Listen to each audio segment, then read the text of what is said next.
샬롬. 잘들 지내셨습니까? 예, 반갑습니다.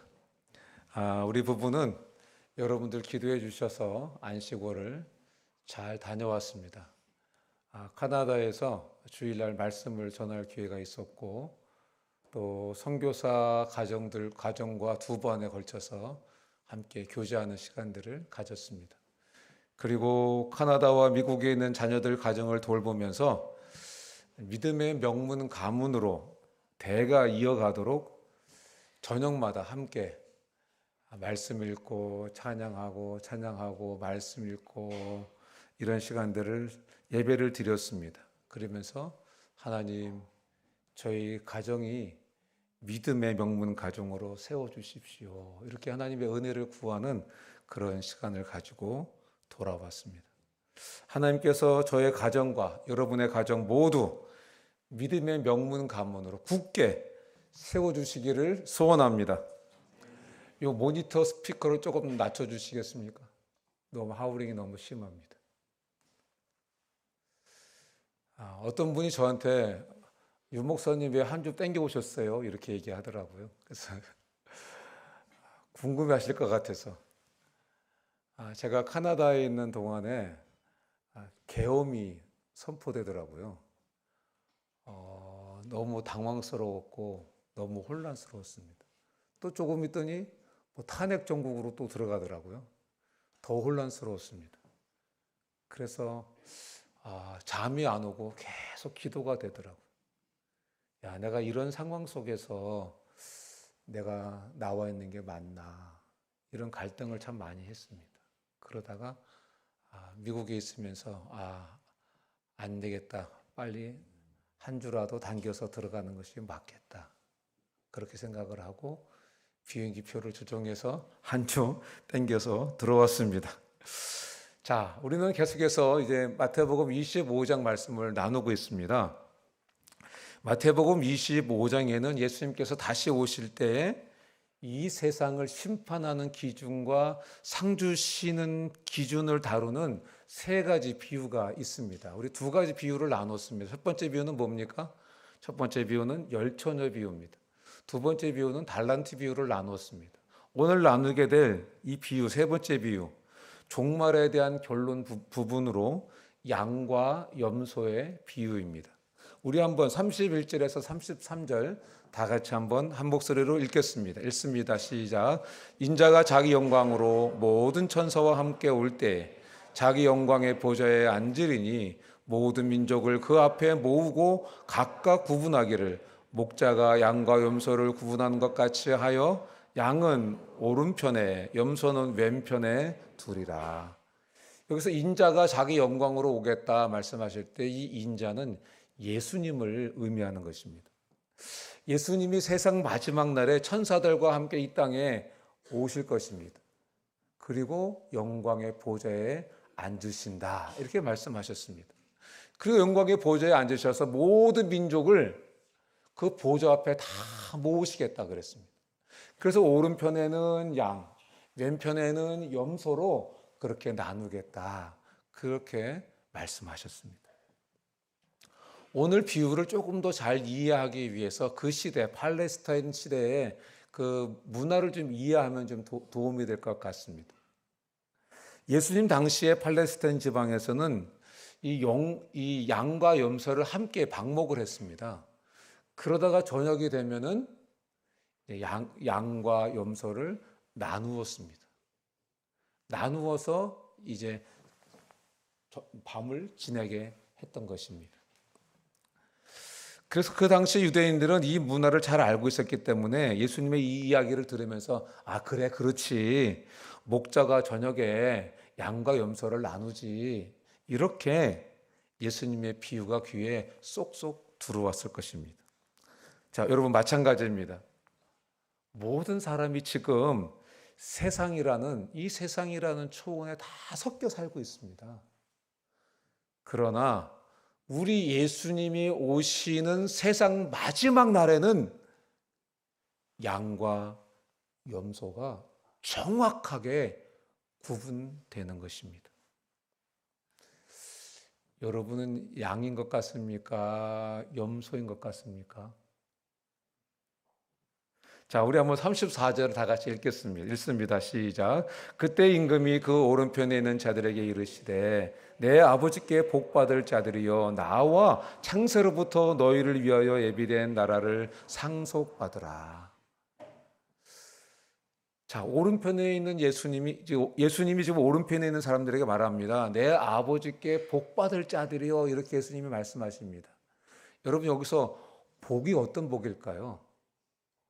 어떤 복이냐면은 영원한 천국을 상속받는 복을 말하는 것입니다. 오른편에 있는 양들, 양에 속한 사람들, 이 사람들에게 복이 있다 이렇게 말씀하시는데, 어떤 복이 있냐고 말씀하시냐면 영원한 천국을 상속받을 것이다, 이렇게 말씀하셨습니다. 그리고 예수님께서 이 오른편에 천국을 상속받을 사람들에게 지금 말씀하십니다. 35절과 36절 다 같이 읽습니다. 읽습니다. 시작. 내가 줄일 때 너희가 먹을 것을 주었고, 목마를 때 마시게 하였고, 나그네 되었을 때 영접하였고, 헐벗었을 때 옷을 입혔고, 병들었을 때 돌을 보았고, 옥에 갇혔을 때 와서 보았느니라. 이 말을 듣고 오른편에 있던 사람들이 깜짝 놀랐습니다. 예수님께서 자신을 칭찬하시니까 너무 황공한데 깜짝 놀라고 이해가 안 돼서 예수님께 질문을 드립니다. 예수님, 언제 우리가 예수님을 돌봐드렸습니까? 언제 우리가 예수님을 돌봐드렸습니까? 우리 한번 37절에서 39절 다시 한번 읽겠습니다. 읽습니다. 시작. 이에 의인들이 대답하여 이르되 주여, 우리가 어느 때 주께서 줄이신 것을 보고 음식을 대접하였으며 목마르신 것을 보고 마시게 하였나이까? 어느 때에 나그네 되신 것을 보고 영접하였으며 헐벗으신 것을 보고 옷 입혔나이까? 어느 때에 병드신 것이나 옥에 갇힌 것을 보고 가서 배웠나이까 하리니. 지금 오른편에 있는 양들, 이 오른편에 있는 의인들은 자신들이 어려운 사람을 도와준 것이 예수님께 한 것이라고 하는 것을 지금 상상도 못하고 있는 것입니다. 그러면 여러분, 지금 성경에서 말하는 의인은 어떤 사람들일까요? 갈라디아서 2장 16절은 이렇게 말씀하십니다. 사람이 의롭게 되는 것은 율법의 행위로 말미암음이 아니요 오직 예수 그리스도를 믿음으로 말미암는 줄 알므로. 여러분, 의인이 어떤 사람들입니까? 예수님을 믿는 사람들이 바로 의인인 것입니다. 그렇기 때문에 예수님의 그 우편에 있게 될 양들은 어떤 사람들이냐면 예수님을 나의 구주로, 나의 주님으로 믿는 사람들이 바로 예수님 우편에 있는 양과 같은 사람들인 것입니다. 다시 한번 질문을 드리겠습니다. 여러분들은 양입니까? 염소입니까? 이렇게 하시는 분들이 있는 것 같아요. 여러분들은 오른편에 계십니까? 예수님 오른편에 있는 것 같습니까? 왼편에 있는 것 같습니까? 예, 좋습니다. 감사합니다. 그래야죠. 여러분, 그렇다면 그럼 믿기만 하면 다 되는 겁니까?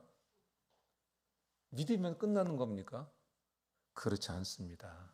야고보는 행함이 없는 믿음의 대표적인 예로서 형제 자매들의 고통을 외면하는 그런 이중성을 고발하고 있습니다. 야고보서 2장 15절과 16절을 이렇게 야고보가 기록하고 있습니다.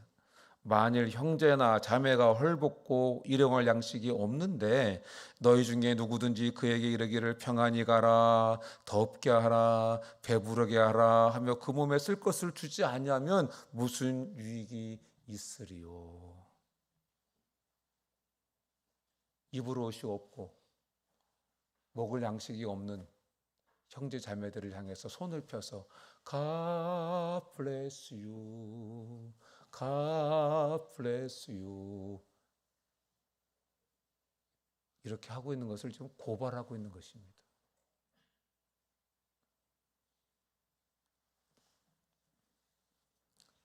그래서 여러분, 야고보서 2장 15절 16절 뒷구절에 있는 17절에서 이렇게 말씀하고 있습니다. 다 같이 한번 읽어볼까요? 읽습니다. 시작. 이와 같이 행함이 없는 믿음은 그 자체가 죽은 것이니라. 행함이 없는 믿음은 그 자체가 죽었다. 이 말이 무슨 말입니까? 행함이 없는 믿음은 처음부터 죽은 믿음이라고 말씀하시는 것입니다. 나 예수님 믿는다, 하나님 믿는다고 하지만 선을 행하는 이 행함이 없다면은 그 믿음은 사실은 처음부터 죽은 거다는 것입니다. 왜 그렇습니까? 우리 하나님 아버지는 선하신 하나님이십니다. 그 선하신 하나님을 믿고 그 선하신 하나님의 생명을 가진 사람들이 정말 선을 행하지 않을 수 없다는 것입니다. 여러분, 이 말은요, 남을 도우면 천국에 가고 남을 돕지 않으면 천국에 가지 못한다, 이 말이 아닌 것입니다. 믿음이 있으면 행함이 따라온다고 지금 말씀하시는 것입니다. 믿음이 있으면 행함이 따라오는 것이다. 믿음이 있으면 선행은 자동적으로 따라오는 것이다. 이렇게 말씀하시는 것입니다.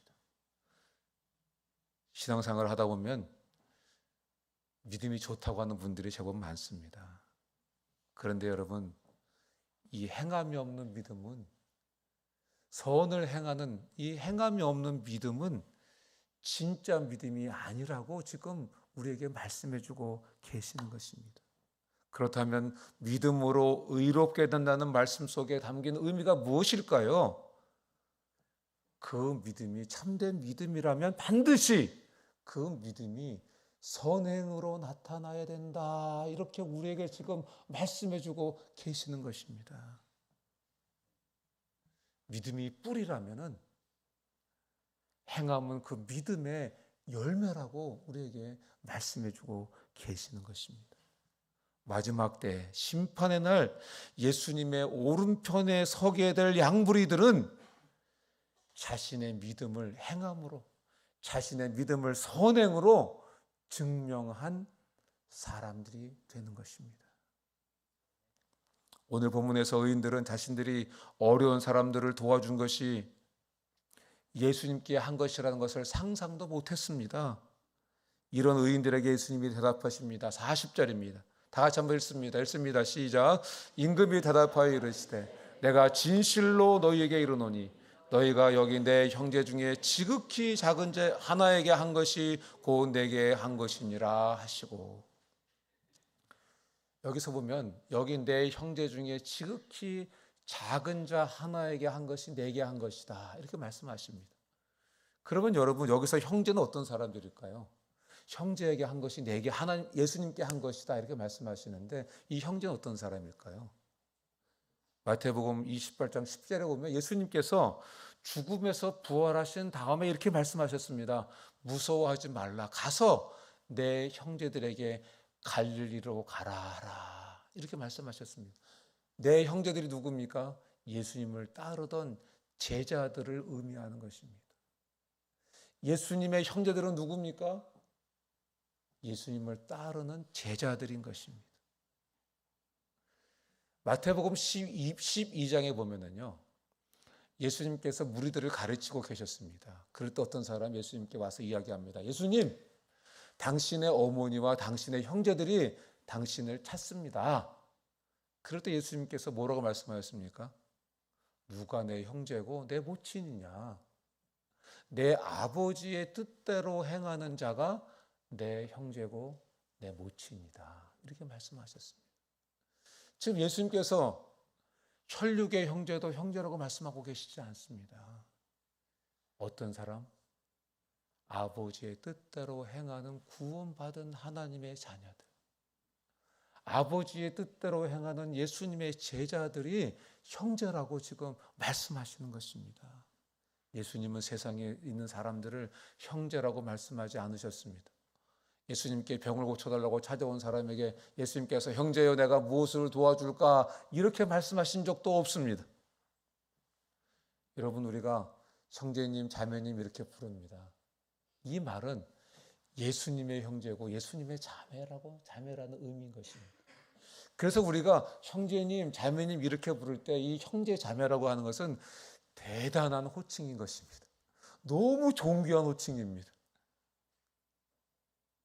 어떤 분들은 저한테 유형제님 이렇게 부르는 분도 있고 어떤 분들은 저에게 유목사님 하는 분들도 있어요. 그런데 사실 저는 유형제님 소리가 더 좋습니다. 이 형제라는 단어가 너무 존귀한 단어입니다. 이 목사라는 단어는 공동체에서 자기의 역할을 의미하는 포지션의 이름입니다. 그런데 형제 자매라는 호칭은 예수님의 형제고 예수님의 자매라는 호칭입니다. 우리 옆에 있는 분들 한번 정말 사랑스러운 눈빛으로 형제님, 자매님 한번 불러볼까요?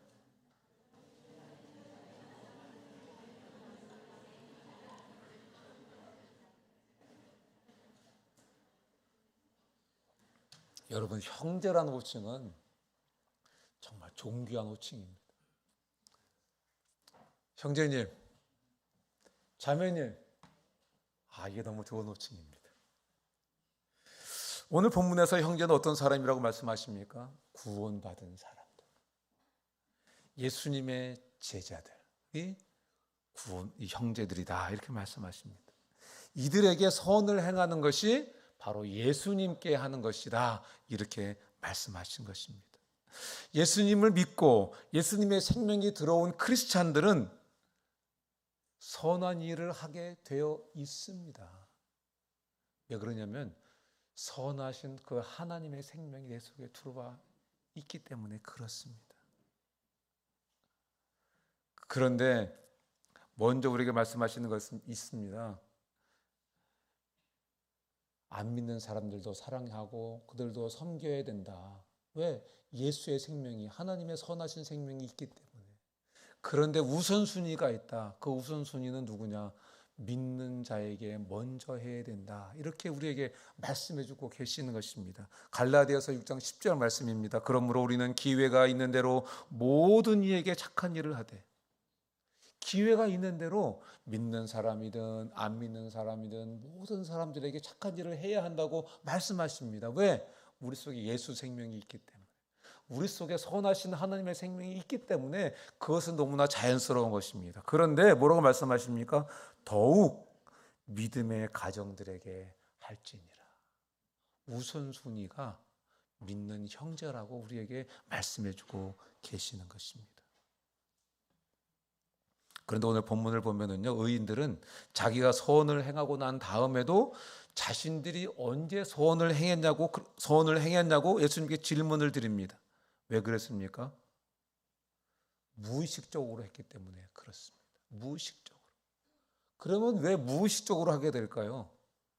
여러분, 종자가 좋으면은 좋은 열매가 자동적으로 맺어지잖아요.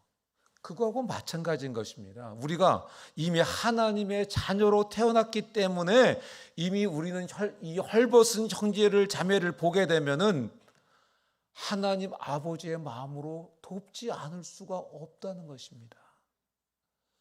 주머니를 털어서라도 돕는 것이 너무나 당연하다는 것입니다. 작은 아들이 어릴 때, 초등학생 때, 중학생 때 이 지하철을 타고 다니다가 어려운 사람들이 와서 도와달라 그러면 자기 호주머니에 있는 10,000원짜리들도 다 꺼내줬어요. 옆에서 했다가 너무하는 거 아니냐 그럴 수도 없는 거 아니에요, 목사가. 어떻게 그런 마음이 생깁니까? 이 마음속에 선하신 하나님이 계시기 때문에. 그런 사람들을 보면 마음에 감동이 오는 거예요. 도와주고 싶은 거예요. 그런데 여러분, 내 공로로 한 것은 다 기억에 남습니다. 체면치레로 다른 사람 도와준 건 다 기억에 남습니다. 내 이름값 하려고 누군가를 도와줬으면 그거 도와준 거 다 기억에 남습니다. 그런데 여러분, 은혜로 한 거는 남지 않습니다. 부모님들이 자식들에게 해준 건 잘 기억하지 않습니다. 맞습니까? 기억이 나도 부모인데 이렇게 생각하고 다 넘어가지 않습니까? 그런데 자식들은 어떻습니까? 부모한테 뭐 하나 해준 거 다 기억하잖아요. 내가 뭐 해줬고 뭐 해줬고 뭐 해줬고 뭐 해줬고 뭐 해줬고. 그게 다른 거예요. 여러분, 내가 어떤 형제에게 선을 행했다면 다 잊어버리시기를 주님 이름으로 축원합니다. 여러분, 내가 다 잊어버려도 예수님은 다 기억하고 계세요. 그리고 예수님 어느 쪽에다 두신다고요? 오른쪽에 두시겠대요. 나는 누군가를 돕고 누군가에게 선행을 해도 다 잊어버려도 돼요. 예수님이 다 기억하고 계세요. 그런데 여러분, 앞에서도 잠깐 말씀을 드렸지만은 누군가를 도와준 걸 계속 기억하게 되는 이유가 뭡니까? 내 공로 때문에 했기 때문에 그래. 내 이름 때문에 할 수 없이 했기 때문에 그래. 체면 때문에 해서 그래. 여러분, 그래서 우리가 누군가를 도울 때는 내 힘으로, 내 이름으로 하는 게 아닙니다. 예수님의 이름으로 하고 교회의 이름으로 하는 것이 필요합니다. 그러면 교회가 그 형제에게 예수님의 이름으로 전달하는 것입니다. 그것이 너무나 중요합니다. 왜 그렇습니까? 여러분, 왜 그럴까요? 돈은 사람을 지배하는 능력이 있습니다. 내가 누군가에게 직접적으로 큰 돈을 받았어. 섬김을 받았어. 그러면 괜히 내 마음속에 그 사람에게 잘 보여야 될 것 같은 마음이 들어요. 연약성이 있기 때문에 그렇습니다. 또 내가 누군가에게 크게 섬겨줬어. 내 이름으로. 그러면 괜히 이 사람이 내 마음에 안 들게 행동을 하면 내가 지를 얼마나 도와줬는데 이렇게 본전 생각이 나는 거예요. 그래서 어떤 어려운 형제들을 자매들을 도와줄 때는 예수님의 이름으로, 교회의 이름으로 하는 것이 너무나 중요한 것입니다. 그럴 때 이 교회 공동체 안에서 서로가 자유로운 거예요. 제가 예전에 팀리더를 할 때, 부산대에서 팀리더를 할 때 참 어려웠습니다. 그때 어느 날 제가 성경을 펴니까 성경책에 돈이 들어있는 거예요. 아마 제 기억으로는 그때 한 10,000원짜리로 한 10만 원 정도 들어있었던 것 같아요. 그때 10만 원이면 굉장히 큰 돈입니다, 여러분. 90년대 초반이니까 굉장히 큰 돈입니다. 심증은 있어요. 누가 했을 거다. 그 물증이 없어요. 아마 그때 교사했던 형제님들, 그 팀리더 중에 한 명이 저한테 했던 것 같은 느낌이 있어요. 제가 어떻게 했을까요? 하나님께 기도했죠. 하나님 감사합니다. 하나님이 주신 것으로 하나님께 감사했어요. 또 한 가지는 하나님 이렇게 자기 쓰기도 빡빡할 텐데 저에게 이렇게 헌금해 준 이분 하나님 축복해 주세요. 전 누군지 모르지만 하나님이 축복해 주세요. 이렇게 기도했던 기억이 있습니다. 여러분, 돈은 사람을 지배하는 능력이 있습니다. 서로를 자유롭지 못하게 합니다. 사도행전 4장에 보면은요, 사람들이 교회 안에 가난한 사람들을 구제할 때 어떻게 했냐면 사람들이 교회 지도자들의 앞에 그것을 맡겼습니다. 그리고 교회 지도자들이 그것을 나누었습니다. 여러분, 이것이 성경적인 것입니다. 예수님의 이름으로 하고 교회의 이름으로 하면 교회 안에 있는 형제들도 서로 자유함을 누릴 수 있는 것입니다. 자, 이제 예수님은 염소 쪽에 있는 사람들을 보면서 말씀하십니다. 너희는 나를 외면했다. 이렇게 말씀하십니다. 41절에서 43절 말씀 한번 다 같이 읽겠습니다. 읽습니다. 시작. 또 왼편에 있는 자들에게 이르시되 저주를 받은 자들아 나를 떠나 마귀와 그 사자들을 위하여 예비된 영영한 불에 들어가라. 내가 줄일 때 너희가 먹을 것을 주지 아니하였고 목마를 때 마시게 하지 아니하였고 나그네 되었을 때 영접하지 아니하였고 헐벗었을 때 옷 입히지 아니하였고 병들었을 때와 옥에 갇혔을 때 돌아보지 아니하였느니라.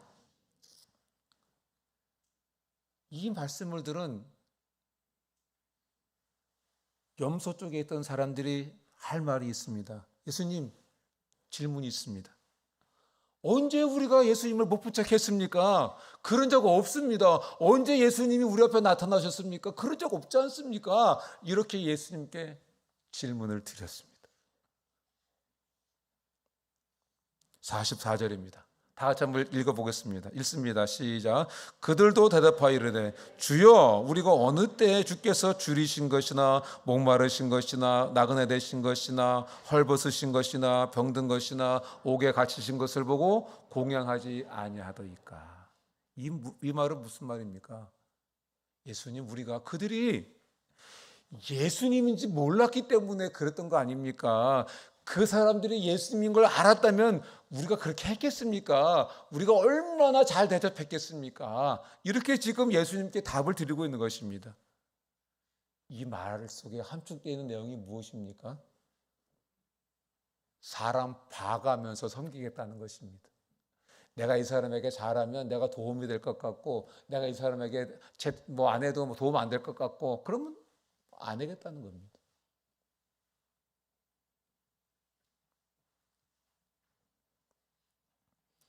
여러분, 어려움에 처한 형제에게 관심이 없고 나밖에 모르는 삶을 살고 있다면 나는 진지하게 오늘 말씀 앞에서 내가 정말 구원받았는가 한번 돌아봐야 하겠습니다.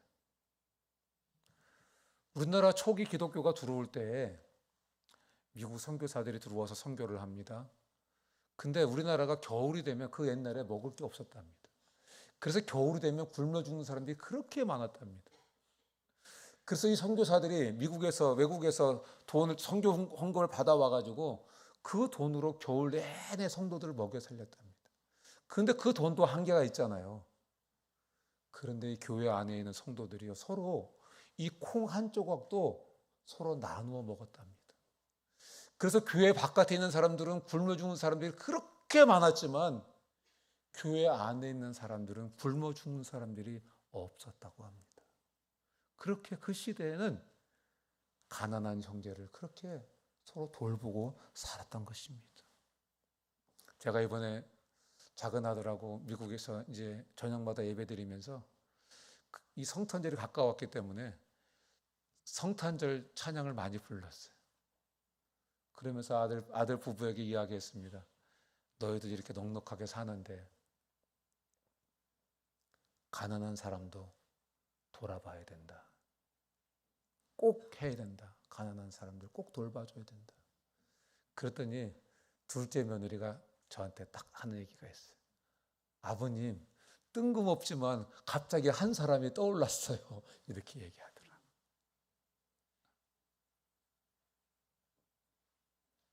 여러분, 우리는 가진 게 없어서 이웃을 돌보지 않는 게 아닙니다. 마음이 인색하기 때문에 돌보지 않는 것입니다. 동의하십니까?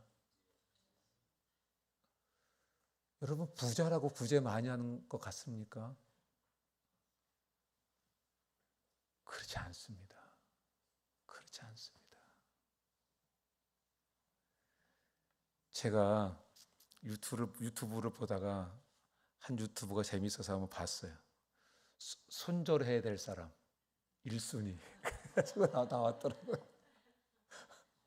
손절해야 될 사람 1순위가 뭐라고 되는지 아세요? 혹시 본 분들 계세요? 인색한 사람. 인색한 사람하고는 손절해라. 만나서 밥 한 끼 살 생각 없고 만나서 커피 한 잔 살 생각 없는 사람하고는 손절하고 살아라. 여러분, 세상 사람들도 그런 사람하고는 사귀지 말래요. 여러분, 우리가 왜 마음이 인색합니까? 하나님의 은혜가 없어서 인색한 것입니다. 없어서 인색한 것이 아니고 마음에 하나님의 은혜가 없어서 인색한 것입니다. 지난번 우리가 서울에 올라갈 버스를 한 대를 대절해서 서울을 올라갈 기회가 있었습니다.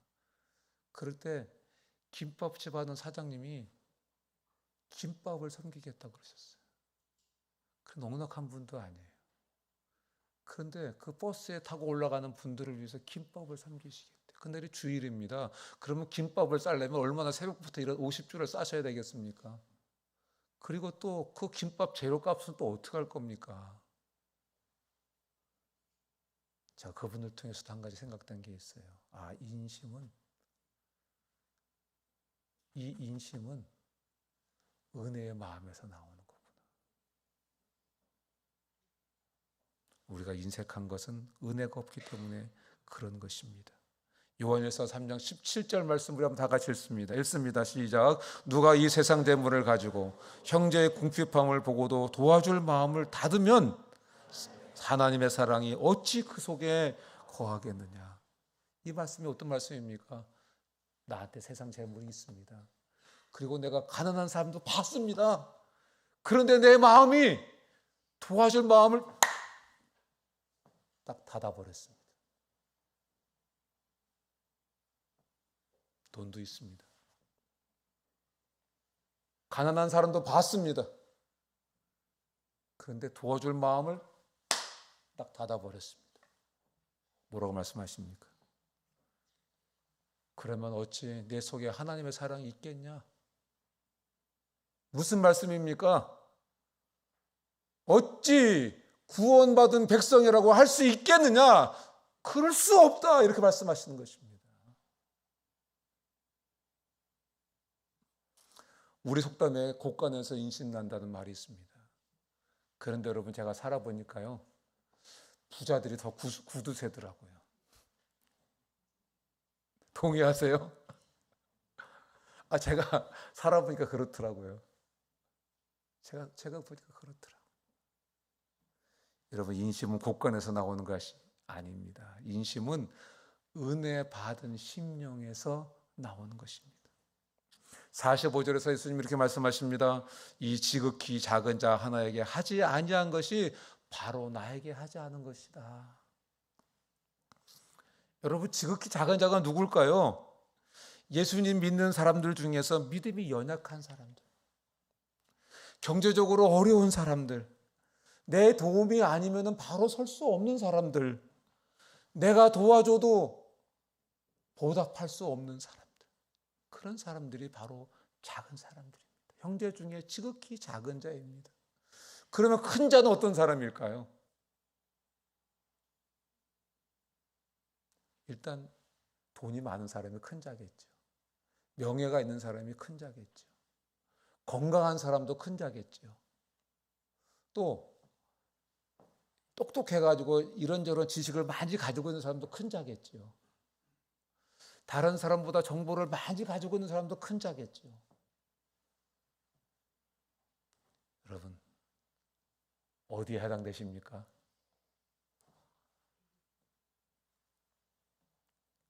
그런데 여러분 이런 지극히 작은 형제에게 하지 않은 것이 예수님께 하지 않은 것과 똑같다고 지금 말씀하시는 것입니다. 그렇기 때문에 여러분 우리는 지극히 작은 형제에게 마음을 두어야 되는 것입니다. 지극히 작은 형제가 바로 예수님인 것입니다. 옆에 있는 분 한번 보세요. 큰 분인가 작은 분인가 몇 분 한번 보세요. 덩치가 크세요?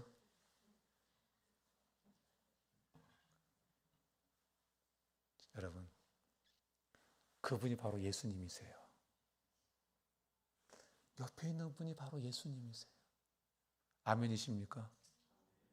그래서 우리는 서로가 서로에게 잘해야 돼요. 서로가 서로에게 잘해야 돼요. 어떤 사람은 이게 큰 자일 수 있지만 어떤 사람, 동일한 사람이지만 이것이 작은 사람일 수 있어요. 우리는 다 작은 사람들입니다. 우리는 다 지극히 작은 사람들입니다. 여러분 어떤 사람이 이것이 잘 나가면요 그 사람에게 또 약한 영역이 있어요. 동의하십니까? 난 육신으로 약하지만 어떤 건 또 큰 사람이 있어요. 그렇기 때문에 분명한 것은 우리는 서로 다 지극히 작은 사람들이라는 거예요. 그래서 우리는 서로가 서로를 존중하고 살아야 돼요. 옆에 있는 분 예수님이세요. 틴틴들 한번 서로 봐봐. 예수님한테 욕하면 되겠어 안 되겠어?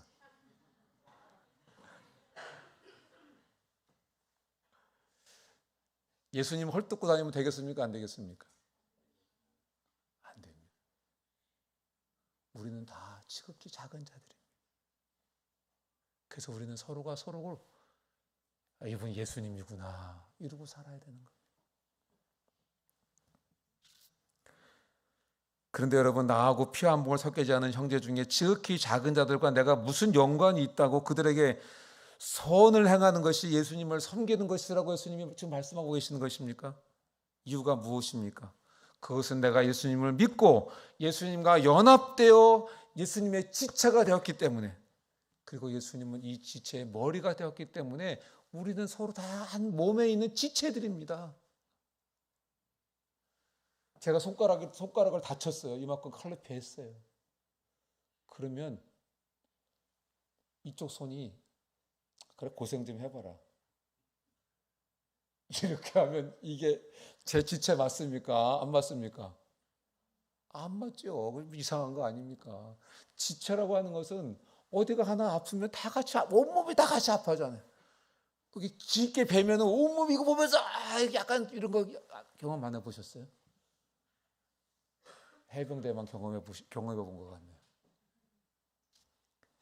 여러분 마찬가지입니다. 집에서 남편이 예수님이에요.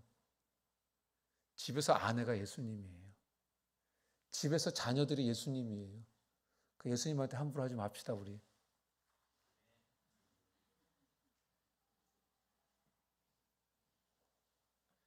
여러분, 우리가 한 몸의 지체가 되었기 때문에 그렇습니다.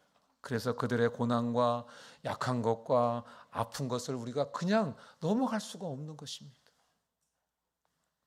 올해 우리 공동체에서는 크리스마스 선물로 부산에서 파송된 사역자 5가정을 돕기로 결의를 했습니다. 그래서 아마 여러분들이 지난주에 아마 봉투를 하나씩 받으셨을 것입니다. 가져오셨어요? 안 가져오셨어요? 저 바깥에 봉투 또 있습니다. 우리 사회자분들이 대표 기도하실 때마다 하나님 우리 파송된 지부간사 가정을 축복해 주시고 그렇게 기도하신 우리 목자분들은 많이 하시기를 축복합니다. 크리스마스 선물로 여러분, 제가요 셀러리 없이 약 한 8년을 사역을 했습니다. 그동안 참 힘들었어요. 어렵다는 말을 한 번도 안 해봤습니다. 저희 어머니가 우리 둘째 며느리를 너무 칭찬을 하시더라고요. 제가 처음으로 어머니한테 그랬어요. 어머니, 우리 집사람이 한 번도 어렵다는 소리 안 하고 한 번도 수고했다는 소리 안 했지만은 우리 집사람도 수고 많이 했어요. 형제 자매들을 데리고 살 때는 어떤 때는 일정한 기간에는 30인분의 식사를 만든 적도 있었어요. 얼마나 어렵게 산지 아세요? 정말 어렵게 살았어요, 어머니. 그런데도 어머니 생신날을 위해서 100원짜리, 500원짜리 동전 다 모았다가 1년 동안 모았다가 어머니 생신 때 만며느리니까 그거 잡아가지고 어머니 생신상 차려드린 거예요. 제가 그렇게 어머니에게 말씀을 드렸어요. 제가 사역을 하는 동안에 냉장고가 고장이 나면 냉장고를 살 돈이 없는 거예요. 세탁기를 고장이 나면 세탁기를 살 돈이 없는 거예요. 그게 지금 우리 지부 간사님들의 사역의 모습입니다. 그분들이 한 번도 없다는 소리 안 했습니다. 도와달라는 소리 하지도 않았습니다. 하지만 이번 크리스마스 때 우리가 함께 힘을 모아서, 여러분 이거는 구제가 아닙니다. 우리의 사랑을 나누자는 것입니다. 우리의 사랑의 마음을 나누자는 것입니다. 여러분, 봉투 바깥에 있습니다. 봉투 바깥에 있습니다. 거기다 넣으시면 다 합산해가지고 우리 5가정 지부간사님들 가정의 필요를 위해서 좀 이번 기회에 좀 도움이 됐으면 좋겠습니다. 여러분들 1,000원도 괜찮습니다. 여러분 성령께서 감동하시는 만큼 하시면 됩니다. 억지로 하라는 거 아닙니다. 거기에 꼭 이름 써서 내라는 것도 아닙니다. 여러분, 성령께서 주시는 만큼 하십시오. 마음 딱 닫지 마시고 성령께서 주시는 만큼 하세요. 더도 말고 성령께서 마음 주시는 만큼만 하시면 됩니다. 여러분, 이제 말씀을 했습니다. 그러면 오늘 말씀을 통해서 우리 자신에게 한번 질문해 봐야 되겠습니다. 양은 누굽니까? 양은 진짜 믿음을 소유한 사람입니다. 염소는 누굽니까? 진짜 믿음을 갖지 않은 사람입니다. 그러면 나는 누구일까요? 나는 누구입니까? 나는 의인이요 천국을 상속받을 자요 예수님의 오른편에 있는 양입니까?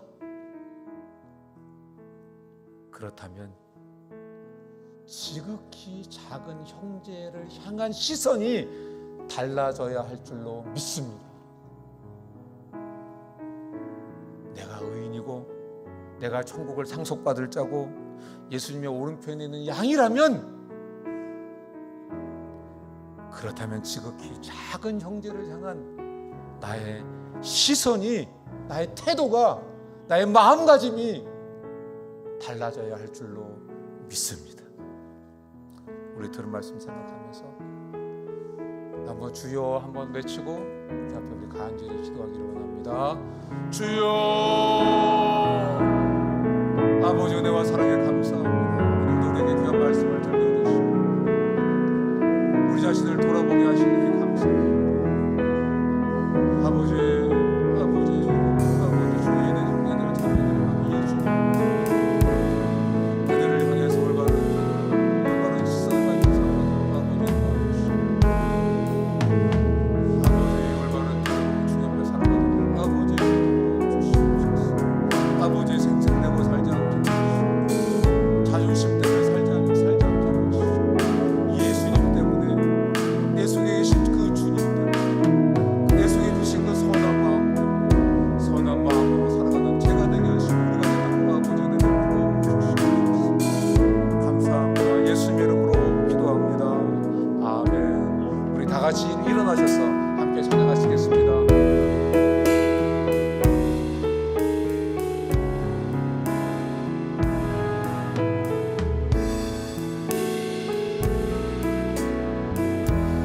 선한 능력으로 하시네. 주 선한 능력으로 하시네. 그 크신 팔로 날 붙드시네. 절망 속에도 흔들리지 않고 사랑하는 주 얼굴 구하리. 선한 능력으로 일어서리. 주만을 제하리. 믿음으로 우리 고대 안에 주 오시구나. 영광의 새날을 맞이하리. 이전의 괴로움 날 애원사고 고난의 길을 걷는다 해도 주님께 모두 맡긴 우리 영혼 끝내 승리의 날을 맞으리. 선한 능력으로 일어서리. 주만을 제하리. 믿음으로 우리 고대 안에 주 오시구나.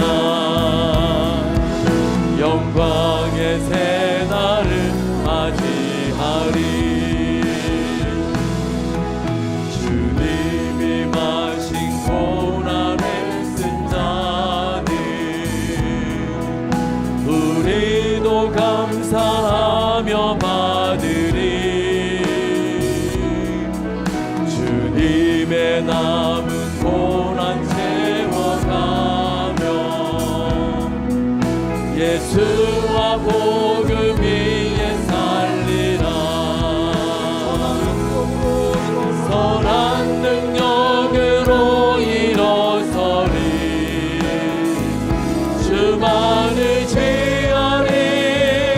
믿음으로 그리고 내 안에 주 오시구나. 영광의 새날을 맞이하리. 선한 능력으로 일어서리. 주만 의지하리. 믿음으로 그리고 내 안에 주 오시구나. 영광의 새날을 맞이하리. 하나님 아버지 은혜와 사랑에 감사합니다. 우리 주님이 사랑하시는 주님의 자녀들이 주님의 날을 기억하고 주님 앞에 나와 예배드렸습니다. 우리 예배를 기쁘게 흠양하신 줄로 믿습니다. 주님 준비한 예물을 주님께 드렸습니다. 드린 손길을 기억해 주시고 주님 말씀하신 대로 인생의 창고에 쌓을 곳이 없도록 하나님 축복해 주시옵소서. 이 물질이 사용될 때 하나님 홀로 영광 받아 주시옵소서. 지금은 우리 주 예수 그리스도의 크신 은혜와 하나님 아버지의 극진하신 사랑과 성령님의 교통이로 충만하심이 오늘 예배에 참석한 한 분 한 분 위에 지금부터 영원토록 함께 있을지어다. 아멘. 언제